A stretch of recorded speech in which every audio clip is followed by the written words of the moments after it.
Qu'est-ce qui s'est passé avec ma mère le 29 août 1984? Que tu t'interroges sur cette noyade 30 ans après, c'est légitime. Mais là, ça devient carrément délirant, Antoine. Je suis désolé de vous donner autant de soucis, pardon. Dans Boomerang de François Favra, adapté du roman de Tatiana de René, Laurent Lafitte cherche à percer le secret de la mort de sa mère survenue 30 ans auparavant. Un rôle dramatique au cinéma pour cet acteur couteau suisse qui nous avait habitués au registre de la comédie. J'ai pas le sentiment qu'il faut que je fasse des drames pour devenir un acteur crédible. Pour moi, ça se situe pas du tout là. La comédie, c'est quelque chose de très très difficile, c'est quelque chose que j'adore.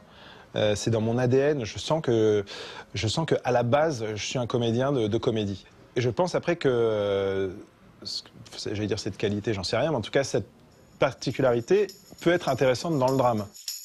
Amoureux transi dans Les Petits Mouchoirs de Guillaume Canet, Laurent Lafitte a ensuite été un flic coincé, un jeune premier, une star de la chanson ou dernièrement un père en plein divorce.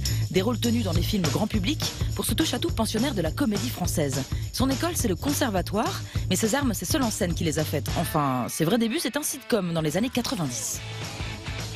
Oui, avec les mannequins. Mais moi, j'ai l'impression d'avoir tout fait, en fait.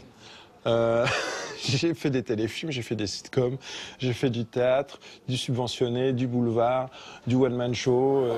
Ah ben ils sont superbes, non? Ah ben non, je pouvais pas mettre plus, je suis toute menue.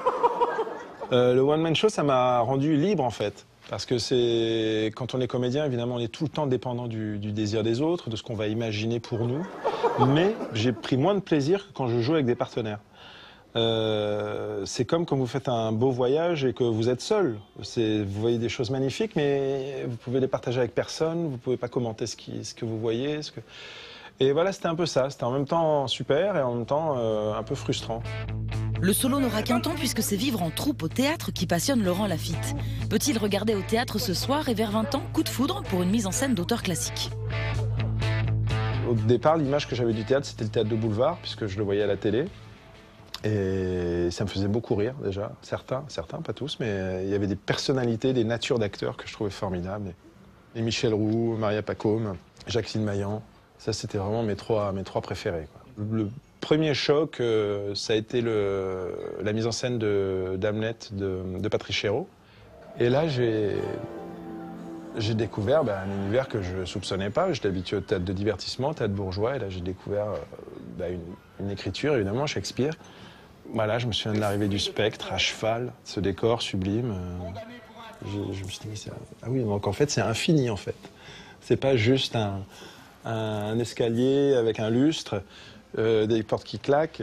Il y a autre chose de totalement infini et qui touche à l'âme. Depuis 2012, Laurent Lafitte a réalisé un rêve d'adolescent en intégrant la comédie française. Une manière pour lui d'alterner les planches et les plateaux de tournage, de jongler entre scénario et texte classique. C'est essentiel. Je peux pas me passer du théâtre ou du. Je peux pas parce que déjà il y a les textes, la littérature, les grands textes. Il y a de très belles écritures aussi au cinéma, mais les grands textes c'est au théâtre. Et j'adore ça. Juste parce que c'est plus facile, quoi. C'est plus facile de jouer des grands textes. Ce sont des enjeux, des mots, une langue qui vous portent. Et quand on lui demande quel est son auteur comique préféré, il répond Feydeau, qu'il a joué l'année dernière dans le système Ribadier. Je m'abouche avec la dame, je l'étudie, je la tâte. Ah, ne dis pas que tu la tâteras. Je tâte le terrain, c'est ce que tu vas comprendre. Je trouve le défaut de la cuirasse et je t'enlève ça tambour battant. Ah, tais-toi, tiens, tais-toi. Ce que j'aime chez Feydeau, c'est ce que je n'aime pas chez Guitry. C'est deux emblèmes comme ça de la comédie à la française, on va dire. Guitry, c'est un grand auteur, c'est indéniable, c'est un esprit, une intelligence, parfois trop brillant, un peu démonstratif dans l'esprit. Et je trouve que dans Feydeau, il y a une espèce de modestie de la drôlerie, c'est-à-dire que c'est toujours la drôlerie qui prime. C'est pas un auteur qui cherche à être intelligent, à montrer qu'il l'est, et Dieu sait s'il l'était. C'est une espèce de fou, comme ça, de fou génial qui ne pense qu'à divertir son contemporain. Est-ce que je te regarderais comme ça si je te trompais? Tu ne vois donc pas que je t'aime?